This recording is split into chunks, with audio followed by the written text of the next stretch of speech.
Assalamualaikum warahmatullahi wabarakatuh. Salam sejahtera bagi kita semua dan salam ekonomi. Selamat berjumpa kembali dalam Ujar Unpam Mengajar. Sobat Ujar, saya Andri Priyadi dari Program Studi Manajemen S1 akan menemani Anda sekalian dalam mempelajari Sistem Informasi Pemasaran pada materi model Desain Riset Pemasaran. Materi ini akan disajikan sampai beberapa video ke depan. Jadi, jangan sampai terlewatkan ya.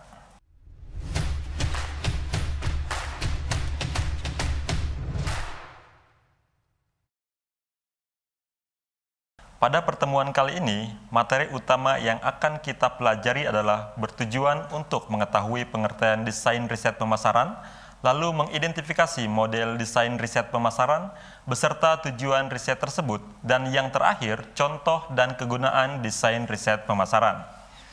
Baik Sobat Ujar, sebelum kita mulai penjelasan tentang model desain riset pemasaran, apakah Sobat Ujar masih ingat? Apa itu riset pemasaran? Hal tersebut sudah pernah dibahas pada episode sebelumnya. Menurut Armstrong dan Kotler, riset pemasaran merupakan desain, kumpulan, analisis, dan laporan sistematis tentang data yang berhubungan dengan situasi pemasaran tertentu yang dihadapi sebuah organisasi. Apa itu desain riset pemasaran? Desain riset adalah kerangka kerja atau rencana untuk melakukan studi yang digunakan dalam mengumpulkan dan menganalisis data. Desain riset bisa disebut juga framework atau kerangka kerja untuk mengadakan penelitian. Misalnya, marketing riset project, yang dimana di dalamnya tercakup penjelasan secara rinci mengenai tipe desain riset yang memuat prosedur yang sangat dibutuhkan dalam upaya memperoleh informasi untuk mengolah data yang ada dalam rangka memecahkan masalah. Lalu, apa saja klasifikasi desain penelitian? Secara umum, riset diklasifikasikan menjadi dua, yaitu ada riset exploratory atau exploratory research dan riset konklusif atau conclusive research. Riset exploratory biasa dikenal dengan metode riset kualitatif, sementara riset konklusif dikenal sebagai metode riset kuantitatif. Nah, penasaran kan bagaimana penjabaran dari klasifikasi desain penelitian pemasaran? Ikuti terus ya.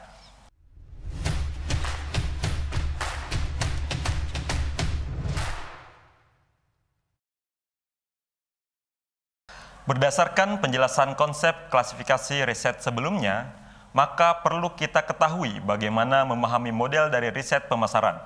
Setelah itu, perlu mengetahui juga contoh model desain riset pemasaran dan kapan menggunakan model riset tersebut. Kita bahas yang pertama, yaitu model atau jenis desain riset pemasaran. Pada dasarnya, desain riset pemasaran sama dengan kaidah desain penelitian secara umum. Riset diklasifikasikan menjadi dua, yaitu riset eksploratory dan riset konklusif. Kemudian, riset konklusif dibagi menjadi dua, yaitu meliputi riset yang bersifat deskriptif dan kausal. Riset deskriptif memiliki berbagai macam desain, yaitu desain cross-sectional single maupun multiple dan desain longitudinal, yang akan kita perdalam satu persatu. Seperti yang sudah kita tekankan sebelumnya, riset exploratory biasa dikenal dengan metode riset kualitatif. Sementara riset konklusif dikenal sebagai metode riset kuantitatif. Berikut penjelasannya. 1. Riset exploratory. Pengertian riset exploratory adalah riset yang ditujukan untuk mengeksplor atau untuk mengumpulkan pemahaman mendalam mengenai suatu masalah. Bukan untuk menguji variabel, karena variabel tersebut biasanya belum diketahui dan baru akan diketahui melalui riset. Riset eksploratory bersifat fleksibel dan tidak terstruktur. Umumnya, riset ini berbentuk riset kualitatif dengan metode pengumpulan data yang lazim digunakan, yaitu wawancara dan focus group discussion. Desain riset yang lebih menekankan pada pengumpulan ide-ide dan masukan-masukan, hal ini khusus berguna untuk memecahkan masalah yang luas dan samar menjadi sub-masalah yang lebih sempit dan lebih tepat. Tujuan riset exploratory adalah untuk menjajaki atau membedah suatu masalah secara menyeluruh dengan teliti untuk memperoleh wawasan dan pemahaman. Kapan exploratory research digunakan? Nah, ini digunakan biasanya oleh perusahaan untuk berbagai tujuan, seperti pertama, untuk memformulasikan rumusan masalah agar lebih jelas. Perusahaan terkadang ingin melakukan penelitian mengenai produk mereka, namun belum mengetahui apa sebenarnya masalah produk mereka. Untuk itu, biasanya perusahaan melakukan studi pendahuluan berupa riset kualitatif. Misalnya, dengan melakukan forum group discussion kepada beberapa konsumen lama sehingga diketahui kekurangan dari produk atau bagaimana tanggapan konsumen terhadap produk tersebut. Kedua, untuk mengidentifikasi berbagai alternatif tindakan. Sebagai contoh, perusahaan ingin membuat keputusan apakah akan memfokuskan pada promosi above the line atau below the line. Untuk memperoleh pertimbangan mengenai kebijakan tersebut, maka perusahaan melakukan wawancara kepada sejumlah ahli. Ketiga, untuk membangun hipotesis. Hipotesis adalah dugaan sementara dari rumusan masalah. Hipotesis yang baik mempertimbangkan berbagai faktor, namun landasan teori yang tersedia seringkali tidak cukup lengkap. Oleh karena itu, kita dapat melakukan riset pendahuluan. Sebelum melakukan riset yang sebenarnya untuk mengetahui faktor-faktor yang diduga dapat berpengaruh pada variabel yang diteliti. Beberapa manfaat riset eksplorasi. Pertama, merumuskan atau membuat batasan masalah secara lebih tepat dan rinci. Dua, mengidentifikasi alternatif arah tindakan. Ketiga, merumuskan hipotesis. Keempat, mengisolasi peubah kunci dan saling hubungannya untuk penyelidikan lebih lanjut. Kemudian selanjutnya, kita akan membahas riset deskriptif. Riset deskriptif adalah riset yang bertujuan untuk mendeskripsikan sesuatu, biasanya karakteristik pasar, dan merupakan desain riset yang lebih menekankan pada penentuan frekuensi terjadinya sesuatu atau sejauh mana dua variabel berhubungan. Asumsi dasar dalam riset deskriptif adalah peneliti sudah memiliki pengetahuan mengenai apa yang diteliti dan responden pernah mengalami fenomena yang diteliti. Penelitian deskriptif adalah suatu penelitian yang dilakukan dengan tujuan untuk memberikan gambaran atau deskripsi tentang suatu keadaan secara objektif. Menurut Sukmadinata, penelitian deskriptif ditujukan untuk mendeskripsikan atau menggambarkan fenomena-fenomena yang ada, baik fenomena yang bersifat alamiah atau rekayasa manusia. Riset deskriptif biasanya digunakan untuk mencari jawaban atas pertanyaan 5W1H sebagai berikut. Pertama, siapa yang akan dianggap sebagai patron di supermarket tersebut? Kemungkinan semua orang yang mengunjungi, hanya orang yang membeli, kemudian pengunjung yang hanya berbelanja satu kali dalam satu bulan. Yang kedua, informasi apa saja yang harus didapatkan dari responden? Kemungkinannya, pertama, frekuensi kunjungan didasari oleh kategori produk tertentu. Bisa saja informasi yang menyangkut psikografi dan kebiasaan mengkonsumsi media. Nah, yang ketiga, kapan informasi harus diperoleh? Kemungkinannya, sebelum konsumen berbelanja, atau sementara mereka sedang berbelanja. Kemudian sesudah berbelanja dan ada interval waktu sehingga konsumen mempunyai waktu mengevaluasi pengalamannya. Yang keempat, di mana responden harus dihubungi?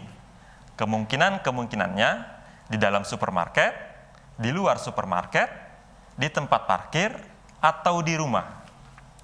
Dan yang kelima, mengapa diperlukan informasi dari responden? Kemungkinannya untuk meningkatkan citra, meningkatkan patronase dan pangsa pasar, mengembangkan strategi promosi yang lebih cepat. Dan yang keenam, dengan cara seperti apa informasi dapat diperoleh dari responden. Kemungkinannya mengamati perilaku, wawancara tatap muka, wawancara telepon, atau dengan menggunakan surat. Desain riset deskripsi ini dibagi menjadi dua. Pertama, ada cross-sectional research, adalah sebuah desain riset di mana data diambil hanya sekali dalam satu waktu tertentu. Data yang diambil bisa dari satu kelompok responden atau narasumber, bisa juga diambil dari beberapa kelompok responden atau narasumber yang berbeda. Yang kedua, longitudinal research, yaitu desain riset di mana data diambil selama interval waktu tertentu dari kelompok responden yang sama. Riset ini bertujuan untuk melihat apakah ada perubahan perilaku responden selama jangka waktu tertentu. Jadi, desain riset ini cocok digunakan untuk penelitian yang berkaitan dengan waktu. Misalnya, periset ingin mengetahui bagaimana perilaku konsumen maskapai penerbangan selama musim panas dan musim dingin.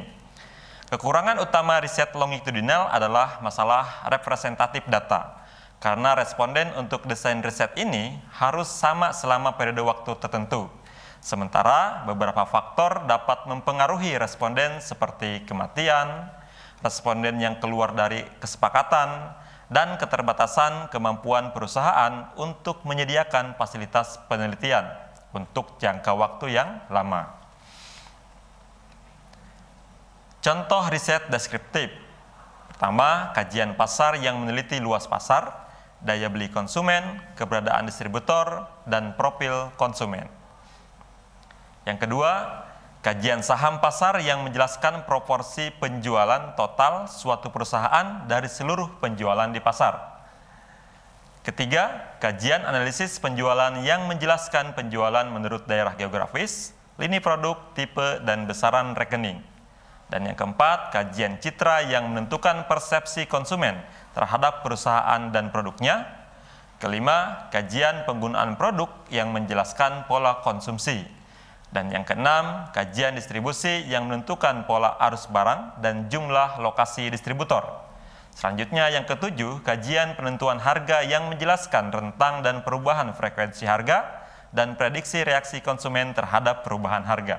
Yang kedelapan, kajian iklan yang menjelaskan kebiasaan konsumen menonton iklan dan profil pemirsa terhadap program televisi dan majalah tertentu.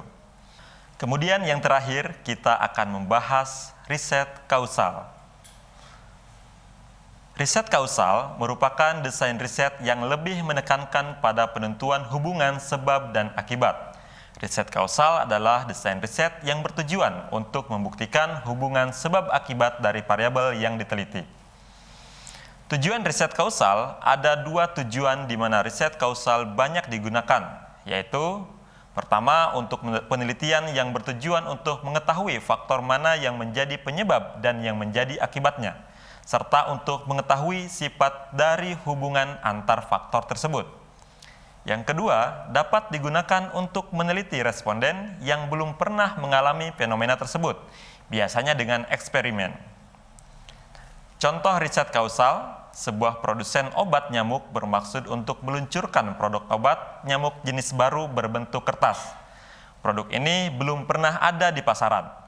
Untuk menguji apakah bentuk baru tersebut akan lebih disukai oleh konsumen atau tidak, produsen mengujinya melalui eksperimen. Variabel penyebab adalah bentuk baru obat nyamuk.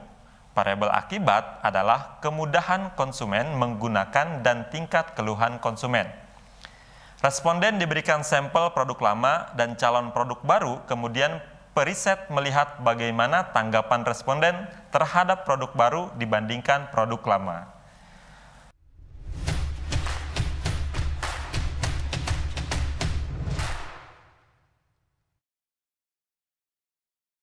Baik Sobat Ujar, tadi sudah saya paparkan materi terkait model desain riset pemasaran. Sekarang, supaya pemahaman kalian lebih dalam, saya punya pertanyaan. Coba kalian sebutkan 3 model desain riset pemasaran. Jelaskan definisi masing-masing, kemudian tujuan dari riset tersebut dan berikan contohnya. Nah, Sobat Ujar, silahkan kalian diskusikan ya, agar bisa teringat terus apa yang sudah kita bahas tadi.